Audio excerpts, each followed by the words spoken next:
Hola, bienvenidos a COVID-19, la semana en América. Soy Santiago López González. Este es el espacio de France 24 en el que hacemos un resumen de las noticias más destacadas relacionadas con la pandemia del COVID-19. A continuación, les presento los temas que tenemos para el programa de hoy. Después de conocer los resultados de su investigación y también de estudios en varios pacientes, la prestigiosa revista médica The Lancet destacó la eficacia de la vacuna rusa Sputnik V, con cerca del 91.6% de efectividad. Les vamos a dar detalles de ella y con nuestro asesor científico, el doctor Pérez, conversaremos sobre esta opción de inmunización contra el COVID-19. También destacamos hoy, Chile ha puesto en marcha su plan de vacunación a escala nacional, llegando a varias regiones del país, incluida la remota Isla de Pascua. Más de 280.000 personas ya han sido inmunizadas en ese país. Con nuestra corresponsal Patricia Luna conoceremos los detalles de este plan, los avances y la expectativa que tiene el gobierno en su implementación. Y finalmente iremos hasta Uruguay. Este país anunció la reapertura de sus fronteras después de varios meses con un acceso restringido.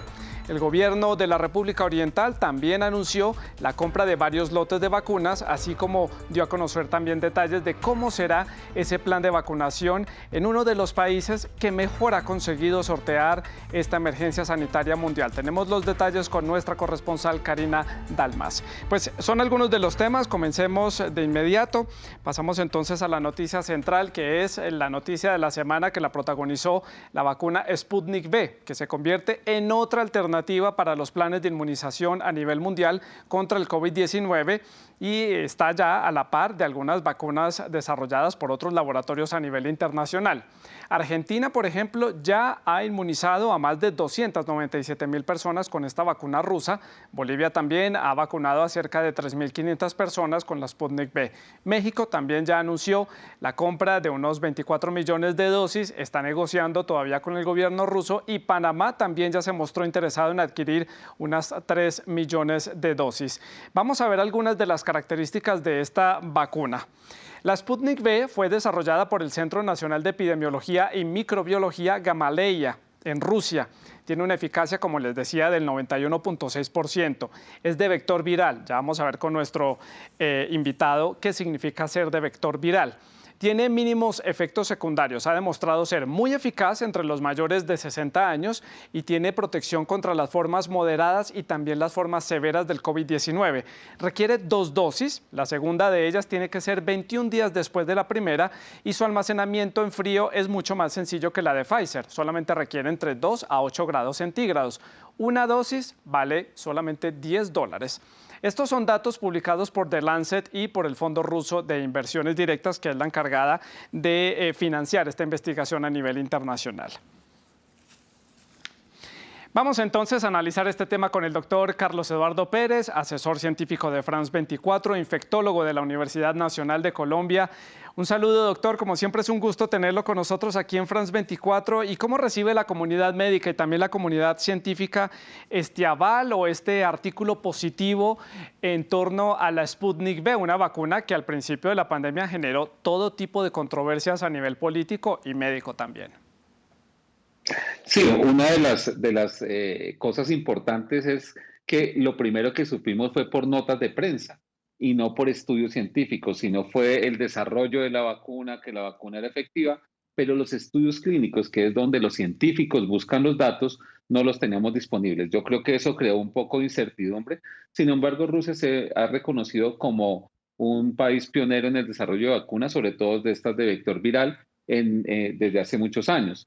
Y cuando salen los datos son muy robustos, son bastante bien diseñados los estudios, entonces se da ese paso y ese aval que esperábamos todos en los estudios clínicos publicados.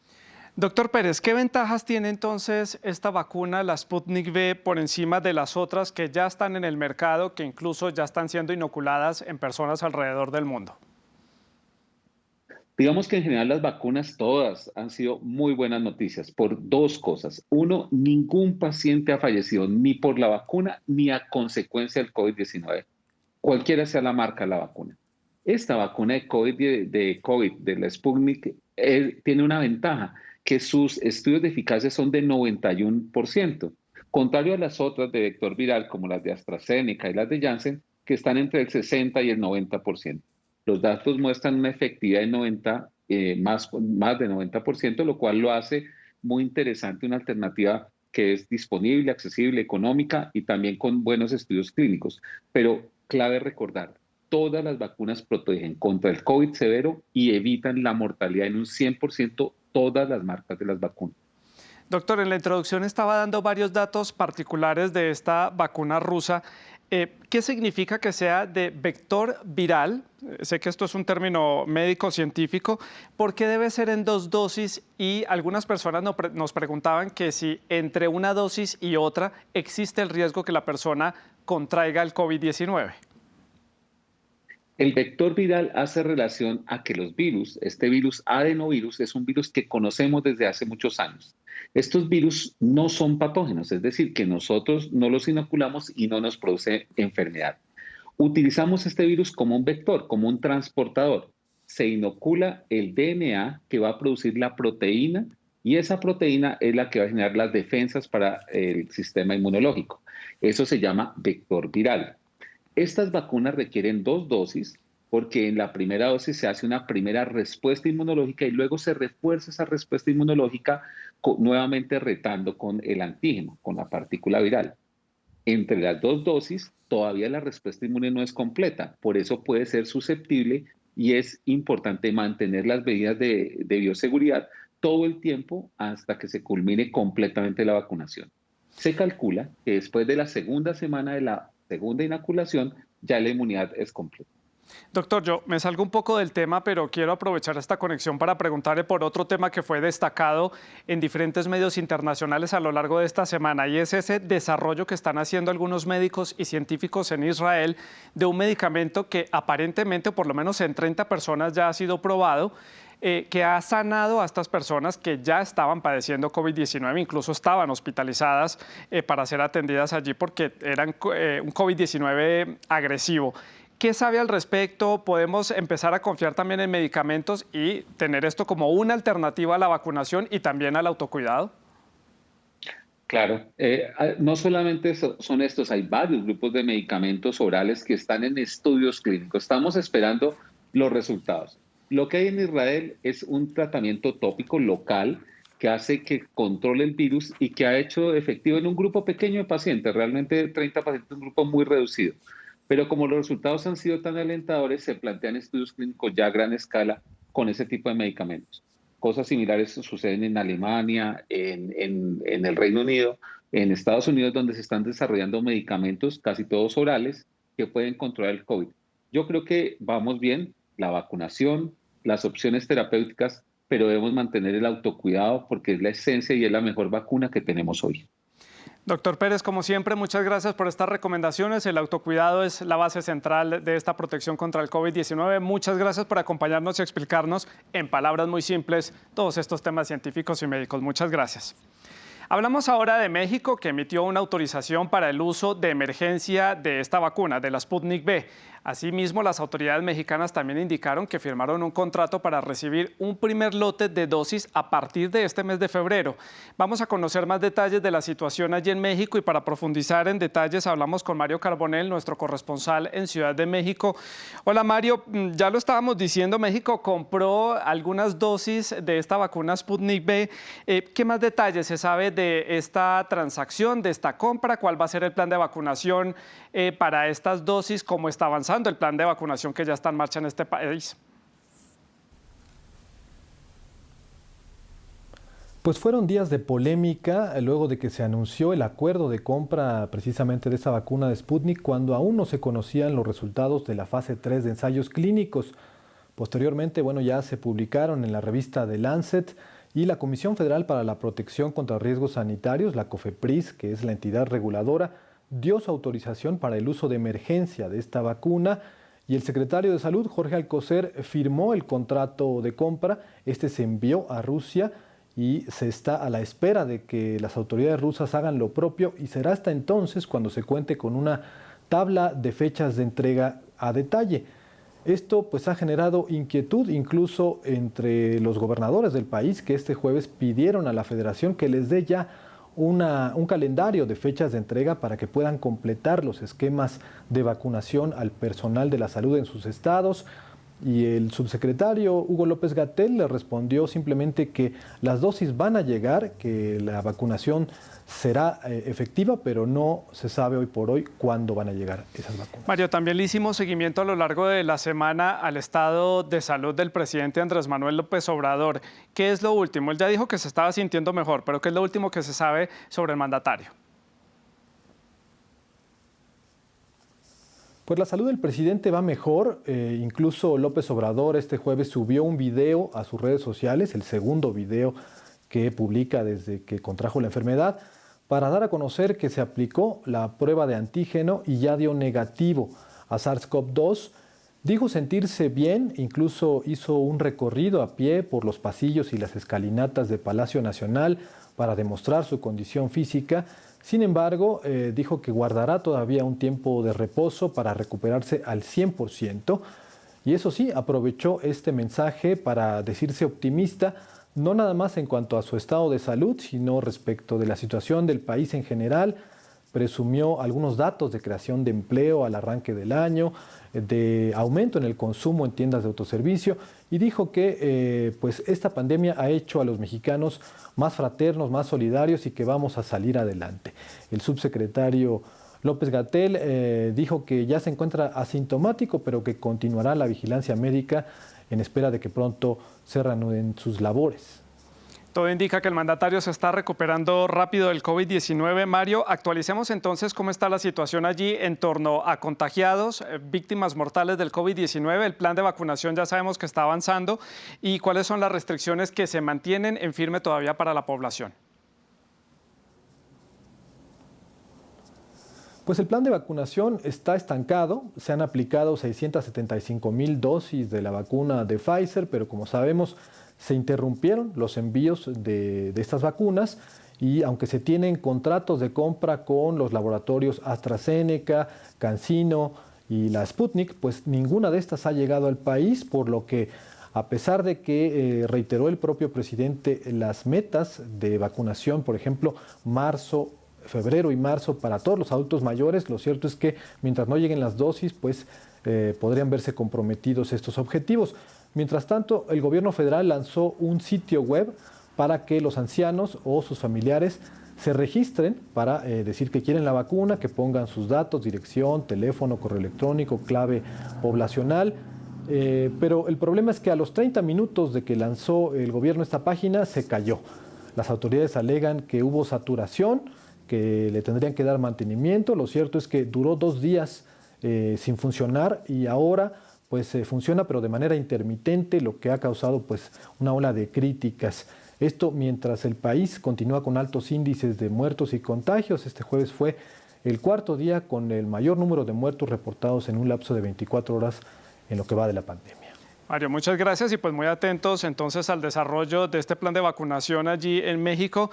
Muchas gracias por esta información desde la capital mexicana. Pasamos un poco más al sur, nos vamos ahora hasta Nicaragua. La ausencia de medidas oficiales para hacer frente a la pandemia y también el hecho de que los ciudadanos ya se han relajado un poco, permiten a tener allí actividades en las calles. Algunas de ellas, por supuesto, llevan a las aglomeraciones en donde puede haber contagios potenciales. Los médicos nicaragüenses son los únicos que están alertando de una nueva ola de contagio de COVID-19 que puede saturar el sistema de salud de ese país centroamericano. Veamos.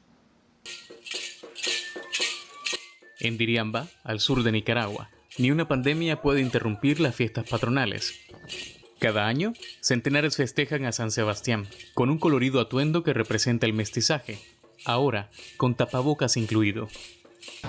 Primeramente hay menos personas, por el miedo, sí, por el miedo prácticamente, y pues tenemos que estar ocupando mascarilla, el uso del alcohol a cada rato, y este año no todos los bailantes podemos entrar a la basílica. Marlon Flores es el líder de este grupo de más de 100 bailarines. Él, al igual que el resto de tradicionalistas, participan para seguir un legado familiar o cumplir una promesa de fe. El pueblo diriambino es un pueblo fiel, es un pueblo que le rinde mucho fervor al patrón San Sebastián. Entonces, pues hemos venido adecuándonos y tomando las medidas sanitarias para poder celebrar estas festividades de San Sebastián. En la iglesia, el acceso es limitado, pero a las afueras, la municipalidad montó tarimas y bailes para que las personas festejen bajo una peligrosa normalidad que se vive desde que llegó la pandemia y que ha sido criticada por médicos independientes. Es evidente que ya estamos en lo que llamaríamos la segunda ola, apenas estamos, digamos, en la subida hacia lo que es esta segunda ola. No sabemos si va a ser tan grande como la primera o más pequeña, no lo sabemos todavía, pero sí estamos claros de que esto ha sido determinado por las aglomeraciones que se han dado antes, porque en el país hay una falsa seguridad de control del virus, el cual no se ha hecho. Las autoridades registran desde el inicio de la pandemia 168 fallecidos por COVID, mientras Sociedad Civil denuncia que las cifras reales rondan los 3.000 fallecidos. En Nicaragua nunca se ordenó ningún tipo de confinamiento. En cambio, festejos como estos son promovidos constantemente. A continuación demos un vistazo al avance de la vacunación en América Latina al cierre de esta semana, así es como están las cifras. En orden alfabético, Argentina lleva más de 297.000 dosis aplicadas, Brasil más de 3.073.000 dosis, mientras que Bolivia, que solamente lleva una semana inoculando a sus habitantes, ya supera las 3.500 dosis. Chile, por su parte, ya supera las 287.300 dosis. Costa Rica, en Centroamérica, ya aplicó más de 45.563 dosis. Ecuador supera las 6.200 dosis, mientras que México ha inyectado más de 634.000 dosis. Panamá cierra entonces esta semana con 6.400 dosis. Solamente 8 países en la región están avanzando en planes de inmunización contra el COVID-19. Y mientras tanto, Cuba avanza también en su fase de investigación y del desarrollo de una posible vacuna. Para comprobar su efectividad y también los posibles efectos secundarios, centenares de personas se han inscrito como voluntarios para recibir una dosis de esta vacuna que recibe el nombre de Soberana 1 y Soberana 2.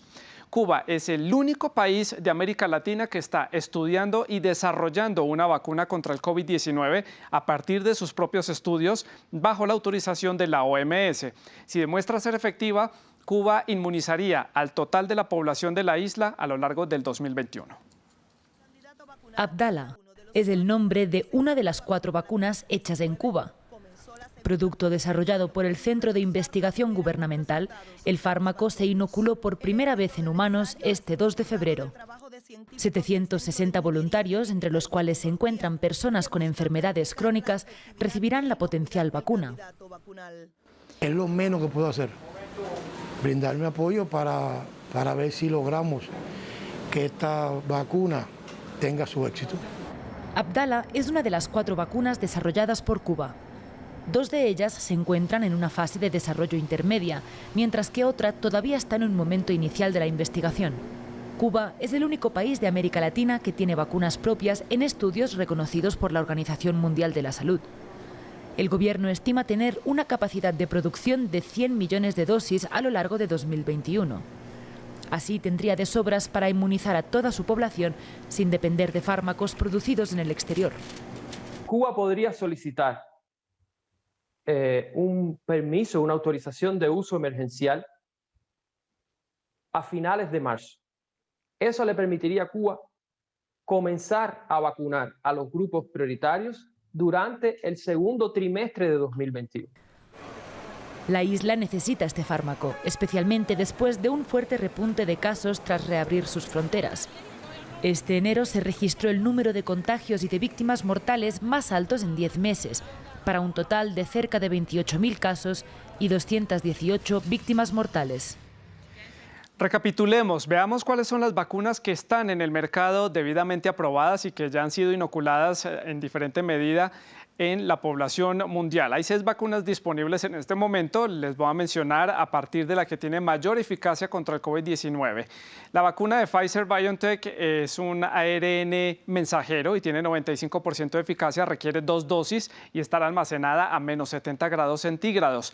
La vacuna de Moderna también es de ARN mensajero, tiene 94% de eficacia y debe ser refrigerada a menos 20 grados centígrados. Sigue la Sputnik, que ya les habíamos dado algunos de los detalles detalles importantes y destacados de esta vacuna.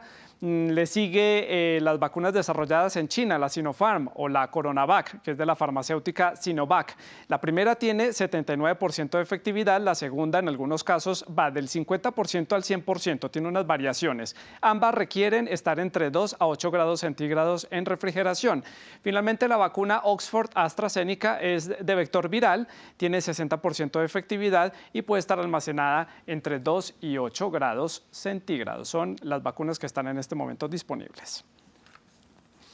Y Chile también puso en marcha su plan masivo de vacunación contra el COVID-19. En una primera fase habíamos hablado que estaban inoculando al personal de salud. Ahora otros sectores de la sociedad chilena, incluso en la remota isla de Pascua en el Pacífico, ya recibieron dosis para inocular a los locales. Chile ha recibido dosis de la vacuna desarrollada por Pfizer-BioNTech y también de la vacuna Sinovac. El presidente de Chile, Sebastián Piñera, daba detalles sobre este plan de vacunación. Escuchemos. Nunca antes Chile había enfrentado un desafío como este. Los que más habíamos logrado vacunar eran 8 millones de personas. Ahora nos hemos propuesto duplicar prácticamente esta meta, lo cual, con el aporte, con la colaboración, con el compromiso de todos, estoy seguro lo vamos a lograr. Vamos a conocer detalles con Patricia Luna, la corresponsal de France 24 en Santiago. Ella nos da más información desde uno de los puntos de vacunación en el Liceo Carmela Carvajal en Providencia, en Santiago, la capital. Patricia, ¿cuál es el balance de esta puesta en marcha de este plan de vacunación estos primeros días en los que ha avanzado? Cuéntenos. Hola Santiago, nos encontramos en uno de los 1.400 centros de vacunación que existen en todo Chile que se encuentra en este momento cerrado. Recordemos que la vacunación oficialmente se inició en el país el pasado 24 de diciembre con la llegada de las primeras dosis de la vacuna de Pfizer. Sin embargo, como ha ocurrido en otros países del mundo, esta vacuna ha llegado con cuentagotas también a Chile y las primeras dosis fueron destinadas a trabajadores de la salud de unidades de cuidados intensivos. Fue la llegada de 4 millones de dosis de la vacuna china Sinovac en la última semana de enero la que permitió al gobierno avanzar con este plan de vacunación masiva que se iniciaba el miércoles de manera muy exitosa, superando la cifra de 100.000 vacunados al día que se había fijado el gobierno. Son casi medio millón de chilenos los que ya han sido vacunados para cumplir el ambicioso plan del gobierno de vacunar a los 5 millones de población más vulnerable expuesta al COVID en los 3 primeros meses de este 2021 y a 15 millones de los 19 millones de chilenos en los 6 primeros meses del año. Patricia, ya usted lo decía, es un plan muy ambicioso. ¿Qué es lo que sigue entonces en este plan de vacunación en términos de llegadas de nuevos lotes de vacunas, más regiones del país abarcadas, diferentes sectores o estratos de la sociedad chilena?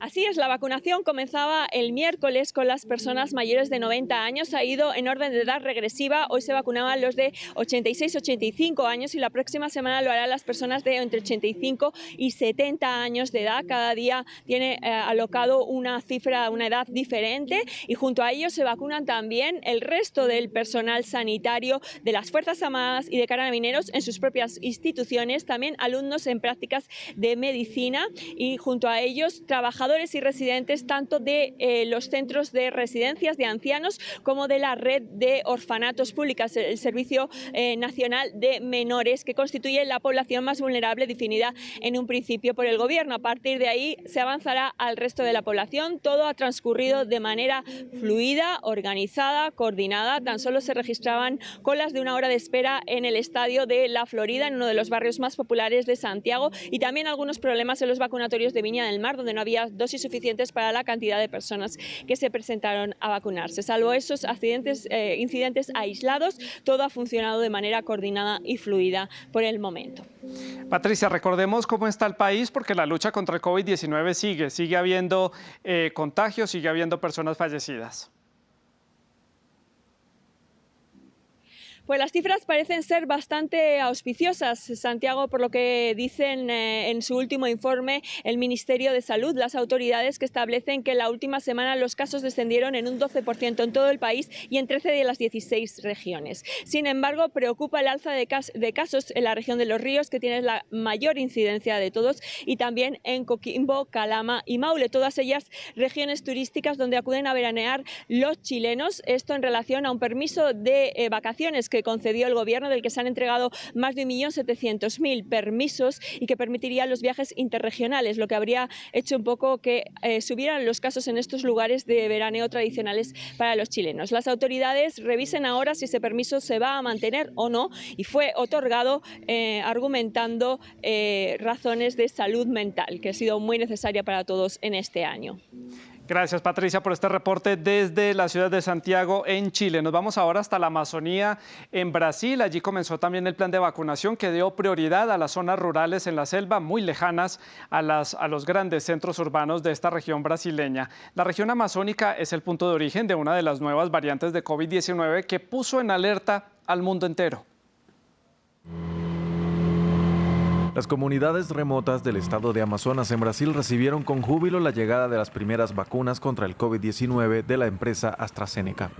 Trabajadores de la salud viajaron hasta allí para inmunizar a decenas de adultos mayores que viven en las zonas rurales. La prioridad son los que pasan de 80 años y los indígenas de unas 265 aldeas en la región. Estoy muy feliz porque es lo que esperaba y espero que todo salga bien.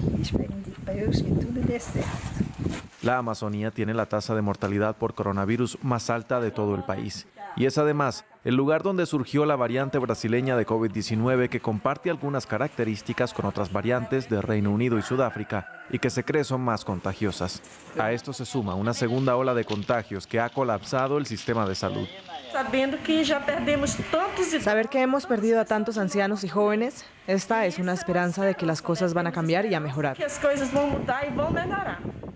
La situación preocupa a los países vecinos.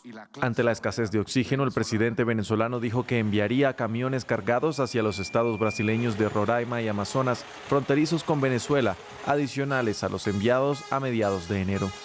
Las autoridades colombianas temen por lo expuestas que se ven las comunidades indígenas que viven en las periferias de Leticia, donde ya se han confirmado casos de la nueva variante.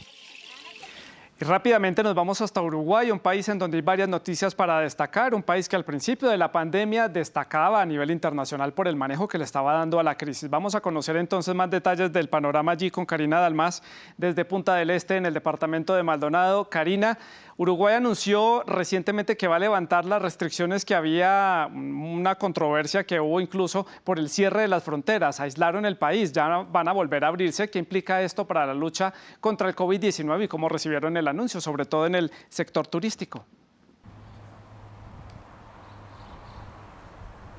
Así es, Santiago. Uruguay abrió parcialmente sus fronteras, permitiendo el ingreso de uruguayos y de extranjeros residentes. También hay algunas excepciones dentro de este marco, pero las tienen que aprobar Presidencia de la República. Uruguay cerró totalmente sus fronteras tratando de disminuir el contagio de COVID-19 en vísperas de las fiestas de Navidad y fin de año, también porque nos encontramos aquí en plena temporada de verano. Tú mencionabas cuáles han sido las reacciones justamente en el sector turístico. Muchos esperaban que la reapertura fuera un poco más flexible.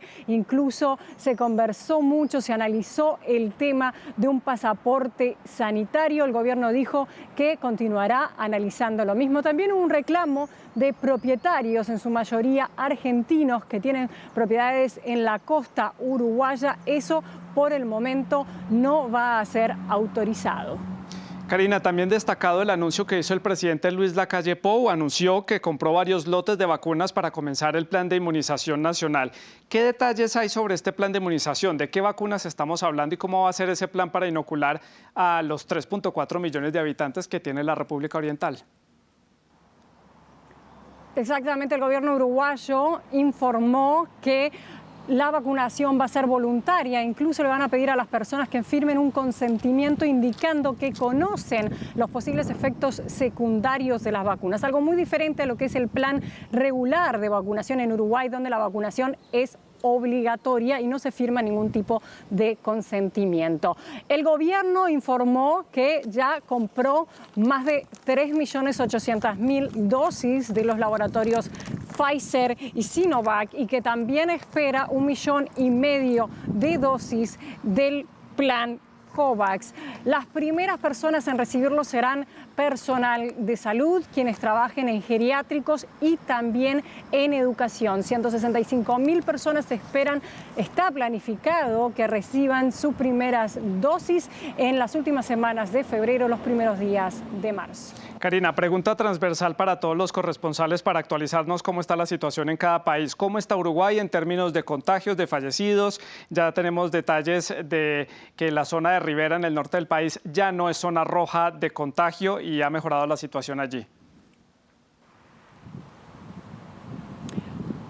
Exactamente, no solamente el departamento de Rivera, sino que Uruguay también salió de zona roja. Todo el país estuvo en este índice rojo de Harvard durante varios días durante el mes de diciembre. Afortunadamente no es la realidad en este momento, pero como todo en relación a la pandemia es algo que cambia momento a momento, pero sí en los últimos días el índice de nuevos contagios ha descendido. En estos momentos hay unos 5.900 casos activos y se deben lamentar unos 476 fallecidos.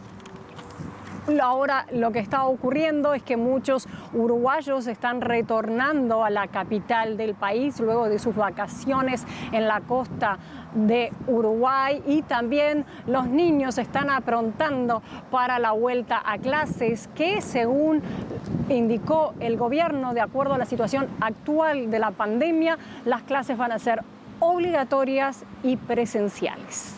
Karina, muchas gracias por este reporte desde la ciudad de Punta del Este, en la costa uruguaya. Nos vamos ahora hasta Perú. Allí las autoridades anunciaron que el 9 de febrero llegará el primer lote de vacunas a este país. Allí hay muchas expectativas en torno a este lote de vacunación que va a llegar a este país porque la segunda ola de contagio está causando estragos. Veamos.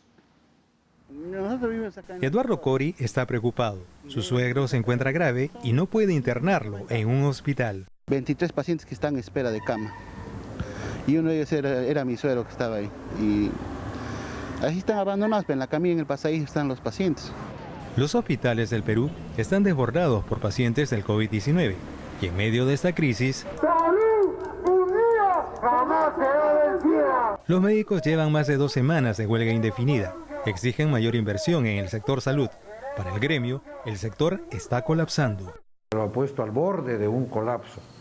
Queda un poquísimo margen para poder reaccionar como sistema sanitario en esta segunda ola.